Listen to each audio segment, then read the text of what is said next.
So guys, for the first step, you want to get to this screen. Now to get to this screen, you want to turn off your computer from the power button and then turn it back on again. Once you turn it back on again, you're going to see the Windows Zone screen. Now once you see the Windows Zone screen, you're going to turn off your computer and then turn it back on again. Repeat this 3 times and then it'll bring you to here. It's going to say that your PC did not start correctly. You want to click on Advanced Options, which will then bring us into here. Now you want to click on Troubleshoot, Advanced Options, and then Command Prompt. So guys, once you're in the Windows 10 recovery environment, you want to click on Troubleshoot and then click on Advanced Options and then click on Command Prompt. And now you want to sign in with your account. And now once we're in the command prompt, we have some commands we need to type in. Just so you know, some of these commands may not even work for me because I do not have this problem, but in your case it will work. So just type out all these commands. So for the first command is going to be C:, click on enter.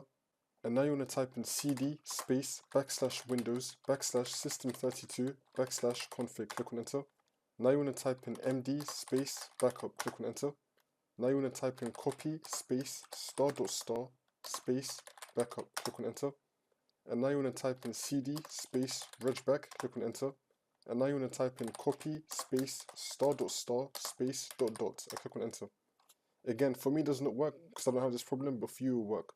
Now once you do all that, you want to close this out and then click on continue back to Windows 10, and then that's how you do it.